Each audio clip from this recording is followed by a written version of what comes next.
The machine said my heart had stopped for 11 minutes. My family said 11 minutes wasn't long enough. They were wrong about what I'd hear and wrong about what I'd do with it. But let me back up.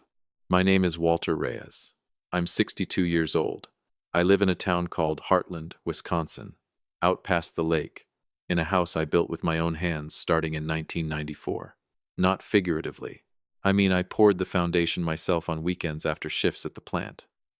I own 3 auto parts stores now, Reyes Auto Supply, one here in Heartland, one in Oconomowoc, one in Waukesha. Started with a single counter and a used cash register in a strip mall. By last year, we had 22 employees and enough in the business accounts that my accountant, a careful man named Phil, actually laughed out loud once looking at the year-end numbers. My wife, Diane, is 59. We've been married 33 years. My son, Marcus, is 31, and he's director of operations at the Waukesha store, which mostly means he shows up around 11 and leaves for lunch at noon. My daughter, Renee, is 27, lives in Milwaukee, works in something with marketing that I've never fully understood, and calls me on my birthday and sometimes not even that. And then there's Todd. Todd is Diane's nephew, 34 years old, son of her sister who passed young. I brought that boy into the business when he was 19 with nothing to his name, no father worth mentioning, a mother in the ground. I made him store manager in Oconomowoc. I co-signed his first apartment. I taught him how to read a balance sheet at my kitchen table. He called me Uncle Walt for 15 years, and then, somewhere in the last 5, just started calling me Dad. I never corrected him. I liked it. It was a Wednesday in September when everything changed. I'd been at the Waukesha store, going over inventory sheets that didn't add up right, little discrepancies I'd been noticing for months and kept telling myself were paperwork errors. I left around 8 that night. I remember the radio was on, some ball game, and I remember pulling out onto Highway 83 and feeling a pressure in my chest like somebody had set a cinder block on it. That's the last thing I remember clearly. They tell me my heart stopped in the ambulance. They tell me it stopped again in the ER. 11 minutes total across both times. They tell me a lot of things I wasn't awake to hear. I woke up partway 4 days later, and I wish to God I hadn't. Hold on a second before I go further. If you're just finding this channel, hit that subscribe button and drop a comment telling me what state you're watching from. This one's going to take some time, and I promise you it's worth staying for. Here's something nobody tells you about coming back from that far under. It isn't like sleep, where you just aren't there. It's like being folded up inside a locked box that somebody else is carrying around. You hear everything. The machines, the nurse's shoes on the tile, doctors talking in that flat, careful voice they use when they think you can't understand them anymore, but you can't move. You can't open your eyes. You can't tell anybody you're still in there. Waukesha Memorial, Cardiac ICU, 4th floor. I know because a nurse said the floor number out loud to somebody on the phone. The first voices I made out clearly were a doctor's, and then Diane's. Day 4, I think, late morning, because the room was bright and somebody had the blinds half open. His heart's stable for now, the doctor said. But we're looking at significant anoxic brain injury from the downtime. It could be days before we know the extent. It could be weeks. Some patients in his situation don't regain meaningful function. And if he doesn't, Diane said. Not a question, really. More like she was trying the words out. Then we'd talk about goals of care. Whether continued aggressive treatment makes sense. What's that mean exactly? That was Marcus. It could mean a long-term facility. It could mean, depending on how things go, decisions about resuscitation if his heart stops again. A DNR order, if that's something the family wants to consider. A pause. Then Diane, calm as if she were reading off a grocery list. He'd hate this, being kept going by machines with no quality of life. If it comes to that again, I don't want them working on him. Sign whatever you need me to sign. Something in my chest folded in on itself, and it had nothing to do with the 11 minutes. He told us that himself, Marcus added, quick, like he'd practiced it in the hallway. Way back. Said if he ever ended up a vegetable, he didn't want to be kept around for our sake. I never said that. Not once. Not in 62 years. Not to a single living soul. He's 62, Diane said. He built everything he wanted to build. He wouldn't want us watching him suffer for months. 62, and built everything he wanted to build, like I was a house she was done furnishing. I heard the pen, that specific plastic click of a cap coming off, and then the scratch of her signature, right there next to my bed, 3 feet from a man she'd slept beside for 3 decades. Don't move. Don't react. Just listen. I have never in my life needed to follow an instruction from myself more than I needed to follow that one. They all came back together that evening. I heard the door, heard chairs scrape, heard somebody unwrap a granola bar. Renee spoke first. He looks so small, she said. Not sad. Just observational. Like she was describing weather. Stable, Diane said.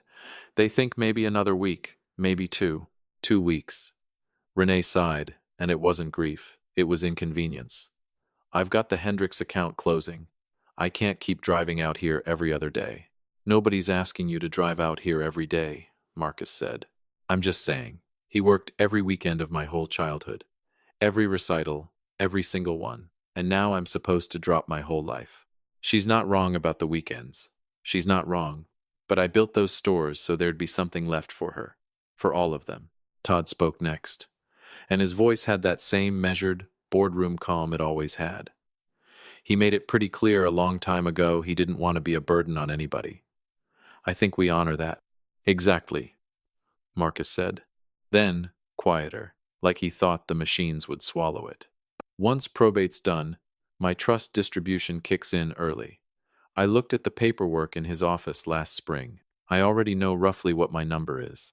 Marcus, Diane, Sharp. Not here. What? I'm just saying it out loud once. My own son. Rifling through my private files, penciling my death into a spreadsheet, doing math on my body while it was still warm 3 feet away. Over the following days, I heard things I will spend the rest of my life trying to unhear. I heard Marcus in the hallway, thinking I was too far gone to register a voice through a half-open door, telling somebody on the phone, yeah, he's not coming back from this one, probably. Hey, can you get me the listing on that lake lot out by Delafield? I'll have the cash soon. Cash. His father hadn't been declared anything yet, and already there was cash. I heard Renee tell Diane she thought the Heartland house was too much for one person, and that Diane ought to think about listing it after, like I was a season that would simply pass. And I heard Todd, quiet, efficient Todd, the boy I'd pulled out of nothing, the one I took to Brewers games every summer, the one I'd lent $28,000 in 2020, because family takes care of family. I heard him tell Diane, word for word. The cleaner we settle this, the smoother the transition at the stores. I already know where every account and every password is. I bet you do, Todd. I didn't know yet exactly what that meant, but something went cold in my stomach and stayed cold. Day 8, I opened my eyes. The nurse made a sound I can only describe as somewhere between a scream and a prayer. Doctors came running. Somebody asked me what year it was, who the president was, could I squeeze a hand. I answered every question right. And when Diane walked in 20 minutes later, her face did something complicated relief. Real relief? I'll give her that much, but underneath it, for just a half a second, something else moved across her expression before she buried it. I almost convinced myself I'd imagined it. She cried. She held my hand and said she'd been so scared. I said I loved her, and I was lucky to have her. Every word out of my mouth was a lie. And it was the first time in 33 years of marriage that lying to her felt like the easiest thing I'd ever done. They sent me home 2 days later. Marcus carried my bag. Renee had stocked the fridge, actual grocery shopping, which in 27 years I could count on one hand. Todd stood in my own kitchen and told me not to think about the stores for even a second. He had it all handled. Thank you, son, I said. Son. The word sat in my mouth like a bad tooth. I sat in my recliner. I ate the soup Diane made, and I played the finest role of my entire life, a tired, grateful, slightly foggy 62-year-old man just trying to get his legs back under him. I was none of those things. For the next 2.5 weeks, I told everybody I was still dizzy, still forgetting words, still not sharp enough to sit through a board meeting. Diane believed it instantly, which told me plenty about how closely she'd actually been watching me these last few years. Marcus nodded along sympathetically and went right back to his 11 to noon workday. Renee texted every few days. Todd told me to take all the time in the world. He had the stores covered. I'm sure you do, Todd. The first call I made was to a lawyer. Not Gary Holbrook downtown, who'd handled our family's paperwork for 20 years, and who I suddenly realized Diane had probably had coffee with more than once lately. I needed somebody with no history with us. A friend from the Rotary Club gave me a name, Priya Anand, an estate and fraud attorney with a small office above a bakery in Delafield, the kind of lawyer who doesn't need a fancy lobby because her reputation walks in the door before she does. I sat across from her and said, I need to know if my family has been stealing from me, and I need you to start from the assumption that they have. She didn't blink. Then let's find out. The second call went to a private investigator, a retired sheriff's deputy named Kurt Voss, who worked out of a converted garage in Sussex and drove the most forgettable brown sedan I have ever seen. I told him everything: the hospital room, Marcus, and the lake lot, Todd's. I know where every account is, Diane's voice, signing that DNR. Kurt wrote it all down, without a single change in his expression. How long you two been married? He asked. 33 years. He just nodded and kept writing. Week 3 is where it turned ugly. Priya called me on a Thursday morning while Diane was at her Pilates class. Walter, she said, I need you sitting down for this one. I drove myself for the first time since the hospital, took Highway 83 the long way, parked behind her building, and walked up the back stairs past the smell of fresh bread, which felt cruel given what was waiting for me. She had a folder on her desk, thick as a phone book. Your nephew, she said, has been moving money out of Ray's auto supply for roughly 4 years. The number was $390,000. Inflated parts invoices at the Oconomowoc store, phantom vendor accounts, transfers routed through a shell company called TW Distribution that Todd had registered in Nevada, completely invisible unless you knew exactly where to look. There's documentation, Priya said, from internal messages we recovered, that he justified it to himself because, quote, I'm not blood, so who knows what I actually get when the will gets read. I paid that boy's rent for 2 years when he was 20. I put him through a business certificate program at Waukesha County Technical College. I told him to his face more times than I can count. Your family, Todd. You don't have to worry about anything. And he robbed me for 4 straight years anyway. There's more, Priya said, and of course there was. Diane's name is on 9 of these transfers. She has signing authority on the store accounts. Several of these transactions required her approval to clear. My wife hadn't just stood at my hospital bed and signed away my right to be saved. She'd been signing off, quietly, for years, on her nephew stealing from the business I built with my own 2 hands. I didn't cry. I want to be honest about that. I just felt something close, somewhere deep in my chest, quiet and final. Like a door you don't slam, you just click it shut. The Delafield property, I said. Tell me about that. Priya turned another section of the folder. Months before my heart attack, with Diane's help every step of the way, Todd had drawn up a forged power of attorney, her real signature and a forged version of mine, and the moment it looked like I might not wake up, he'd filed a fraudulent quitclaim deed at the county recorder's office, putting his name as co-owner on both the Heartland House and the Oconomowoc storefront property. He moved fast, Priya said. He had it ready and waiting. Good news is, our handwriting analyst has already confirmed the forgery, cleanly. We can reverse all of it. But the second we file, Walter, he'll know we're on to him. Then we don't file yet. She looked at me. When? I thought about Diane mentioning, just that week, over dinner, that our anniversary was coming up and we ought to do something to mark it properly. All of them, in one room, smiling at me across a table. After the party, I said. Kurt Voss called 2 days after that. I was sitting on my back deck watching the lake go still in the evening light when my phone buzzed. You want to hear about the affair? Kurt said. Not a question. Tell me. Guy's name is Brad Kessler, 41, runs a boat dealership out on the lake road. Your wife's been seeing him for about 16 months. 16 months. I did the math without wanting to. 16 months ago, Diane and I had gone to a 4th of July cookout at the Palmer's place across the lake. She'd worn a yellow sundress.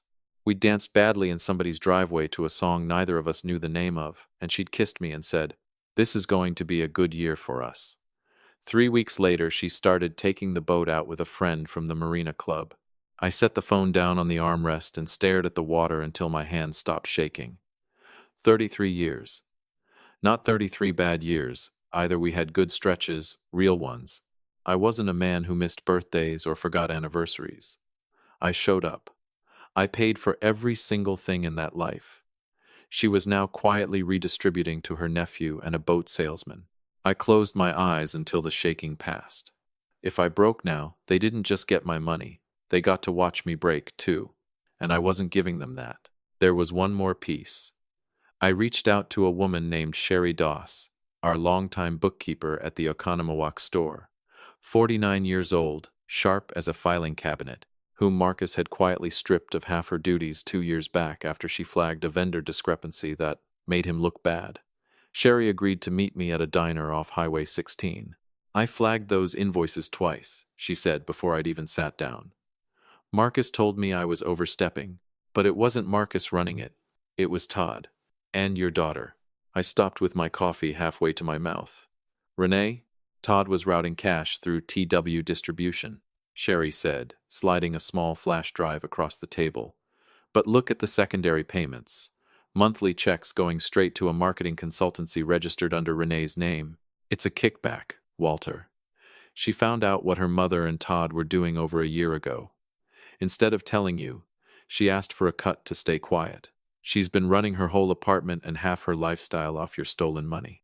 Sherry became my inside source for the next 12 days, quietly pulling backup records she'd kept on her own out of habit. The kind of thorough that saves a man's life without him ever knowing it in the moment. We rebuilt the entire fraud timeline together. Dates, amounts, approvals, every transfer Todd moved and Diane cleared and Renee got paid to ignore. $390,000. 4 years. 31 separate transactions, documented and cross-referenced down to the invoice number. By the end of week 4, here's what I had. Diane, affair with Brad Kessler, 16 months running, co-signed on Todd's fraud, helped forge the power of attorney, signed the DNR at my bedside. Todd, 390,000 stolen over 4 years, forged deeds on 2 properties, told the doctor I wouldn't want to be revived. Marcus didn't know about the fraud or the affair, but sat in that ICU room talking about lake lots and cash while I was 3 feet away, and lied to a doctor's face about what I supposedly wanted. Renee knew about the theft for over a year, took a monthly kickback to keep her mouth shut, and told a doctor her father had built a full enough life to be let go. Priya had the property lawsuit drafted and sitting in a drawer, ready to file the Monday after our anniversary. Todd had no idea. As far as he knew, he co-owned half of what I'd spent 30 years building, and I was home on the couch eating soup like a grateful old man. Let him keep thinking that. He had 6 days left to enjoy it. I quietly moved our joint savings, a little over $600,000 that Diane assumed I never checked closely, into a personal account at a different bank entirely. Every cent of it traceable to my own distributions, my own signature, completely and totally legal. I also had a new will drawn up. The old one was generous. This one was going to be a lesson. I want to be clear about something. I'm not a vengeful man by nature. I spent 40 years running parts stores. I like inventory that matches the ledger. I like problems solved clean, with no waste and no mess left over. What I was building in those 4 weeks wasn't rage. It was logistics. And I had one final delivery scheduled. Our 33rd anniversary was 6 days out, and Diane had already started planning something special, cheerful about it over dinner one night, while I smiled across the table at the woman who'd signed away $500,000 of my life's work. Let's invite everybody, I told her. Make it a real one. She reached over and squeezed my hand. I squeezed back. Every single one of them was going to be under the same roof, and every one of them was going to get exactly what they'd earned. If you've stuck with me this far, go ahead and drop a comment below and hit that like button. It genuinely helps this channel more than you'd think. Nobody throws an anniversary party for a man they'd already signed off on losing. But that's exactly what my family did. Diane planned the whole evening herself. She invited 18 neighbors from around the lake, our pastor from Heartland Community Church, old friends from the Rotary Club. She ordered catering from a supper club 2 towns over, the good stuff. She rented string lights and a little dance floor and had a banner made. 33 years. The Reyes family. I found it rolled up in the garage 3 days before the party and stood there staring at it for longer than I'd like to admit. The party fell on a Saturday evening in early October. That stretch of Wisconsin fall where the air finally turns crisp and everybody's grateful for a reason to be outside one more time before winter locks the lake up for good. Our backyard was strung with lights reflecting off the water, and for about 20 minutes it actually looked peaceful. Marcus arrived first, dressed like he was headed to a country club, which was Marcus's baseline setting. He clapped me on the shoulder. "You look great, Dad," bounced right back. "Best I've felt in years. Honestly," I told him. He had no idea how true that was. Renee came in behind him, hugged her mother, handed me a card. I opened it right there. Inside, "Dad, so glad you're still with us. Love you." I looked at her handwriting a long moment and thought about a little girl who used to fall asleep in the truck on the drive home from soccer practice and wondered exactly where that girl had gone. "Thank you, sweetheart," I said. Todd showed up last, because Todd always showed up last, like it made him look important. New blazer. He shook my hand with both of his, the way he did when he was performing warmth rather than feeling it. 33 years, Walt. That's really something. It really is, I said. Got a little something for everybody tonight. A gift. He laughed like it was a joke. It wasn't. By 8 o'clock, the yard was full. Neighbors laughing, glasses clinking, Diane moving through the crowd in a deep blue dress like a woman with no secrets at all. Marcus on his second whiskey. Renee near the dock talking to somebody from her old high school. Todd working the crowd, actually networking, at my anniversary party, because that was simply who he was. Priya Anand was parked down the road in her car with a folder on the passenger seat. Kurt Voss had made one phone call earlier that afternoon on my behalf. 2 Waukesha County Sheriff's deputies were waiting in an unmarked car at the end of the driveway. Everything was set. I walked to the middle of the patio, picked up a fork, and tapped my glass. "Can I get everybody's attention for a minute?" The yard went quiet. Diane looked over and gave me that warm public smile she wore like a piece of jewelry. Marcus raised his glass. Renee turned around. Todd crossed his arms and watched. 18 neighbors. My pastor. My family. An audience. 33 years, I started. That's a long stretch of road. You build things together. You sacrifice for each other. You make choices every single day hoping they're worth it in the end. Somebody murmured agreement. Coming back from the other side of dying has a way of clearing your head. I went on. When I was lying in that ICU bed at Waukesha Memorial, there wasn't much to do but listen. And remember, and I heard some things in that room I don't think I'll ever forget. Diane's smile didn't move, but something behind her eyes did. There it is. She felt the temperature drop before anybody else did. Tonight, on our 33rd anniversary, in front of everybody who's watched us build this life, I want to share what I learned in that hospital bed. I reached down to the table beside me. 4 envelopes, each one with a name written across the front in my own hand. Marcus stepped up first, whiskey still in hand, wearing the loose, easy smile of a man expecting a check.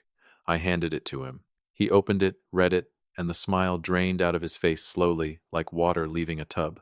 Inside was a printed transcript, every word he'd said in that ICU room, the lake lot comment, the trust distribution he already had roughly figured. Underneath it, a termination letter from Reyes Auto Supply HR, effective that Friday. Company truck repossessed by end of week. And in the new will, I said, you get exactly $1,000. Ought to help with that lake lot. Dad, I'm not finished. Marcus started, and I just looked at him until he stopped. Renee walked over slower, arms already crossed, took her envelope like it might bite. Same transcript, her section highlighted. He worked every weekend. Why should I drop everything? And beneath that, a printed page from Sherry's records, the monthly consultancy payments, dates lined up neatly next to the fraud timeline.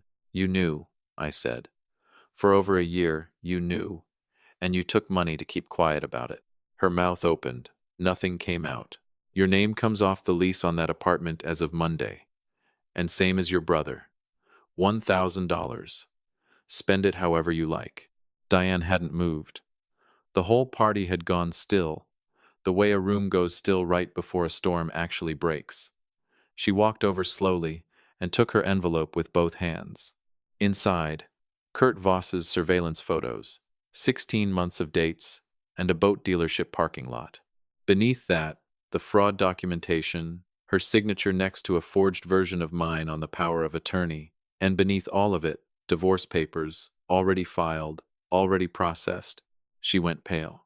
Not tearful, just pale, the particular gray of a person whose body has caught up to news their brain hasn't yet. 33 years, I said quietly, and you couldn't manage 7 more days. Walter, please. She looked around at the neighbors, at the banner over our heads. The Reyes family. You told a doctor I'd built a full enough life to be let go, I said. You helped put another man's name on my house while I couldn't lift a finger to stop it. My settlement offer is the cabin up in Land O'Lakes. You can live in it, or you can take it to court and let a judge spend his morning reading your fraud timeline out loud. Your choice. Diane stood in her blue dress in the yard she'd decorated herself, surrounded by every person in her social world, and had absolutely nothing left to say. Todd hadn't moved from the edge of the patio. Very still. The new blazer suddenly looked like a costume rented for the wrong role. I didn't hand him an envelope, I just looked at him. Your mother passed when you were young, and your father was never worth the gas it took him to visit, I said.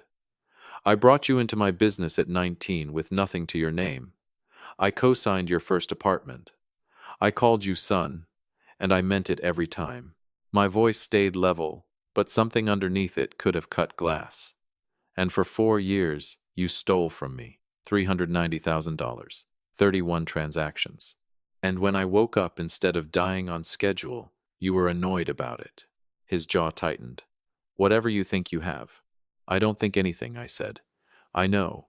My attorney filed a criminal complaint for forgery and theft with the sheriff's office 2 days ago. The warrant came through this morning. I looked toward the side gate. Come on in. 2 deputies walked through in plain clothes.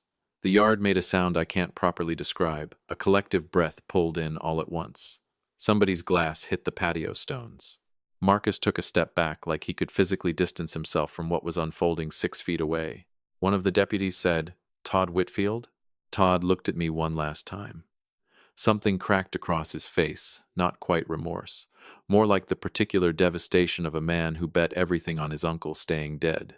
You loved me like I was really yours, he said, low, almost swallowed. But I guess it didn't feel that way to you in the end. It was real, I said. That part was always real. They walked him out through the side gate while the whole backyard watched in total silence. Diane had a hand pressed over her mouth. Marcus stared at his shoes. Renee was crying actual tears, though I couldn't tell you, even now, exactly what they were for. I picked my glass back up off the table and looked around at the neighbors. I want to thank everybody for coming tonight, I said. I mean that. Please, eat. The food's excellent. I picked the place myself. A few stunned faces stared back at me. I drained my glass and set it down clean. I'm 62 years old. I've got a good 30 years left in me, minimum. I've still got 3 stores standing, a scholarship fund in my father's name. I've been meaning to grow for a while now, and for the first time in longer than I can remember, I buttoned my jacket and didn't have a single person left in my life who didn't deserve to be there. I walked through the house and out the front door into the cold Wisconsin night. My car had been packed since Thursday. I pulled out of the driveway for the last time, turned onto Highway 83, and drove north without looking back once. My phone buzzed on the seat beside me. Diane. I didn't answer. 3 minutes later, I pulled onto the shoulder, typed one text, and sent it. I heard every word. Then I put the phone in the glove box, rolled the windows down despite the cold, and just drove. They wanted me gone. Instead, I gave them something they'll be living with a lot longer than 11 minutes. The truth. In front of everybody who ever mattered to them. You wanted the money that badly? You got exactly what you earned. If this one hit you the way I hope it did, hit that like button, subscribe if you haven't already, and let me know down in the comments where you're watching from tonight. I'll see you in the next one.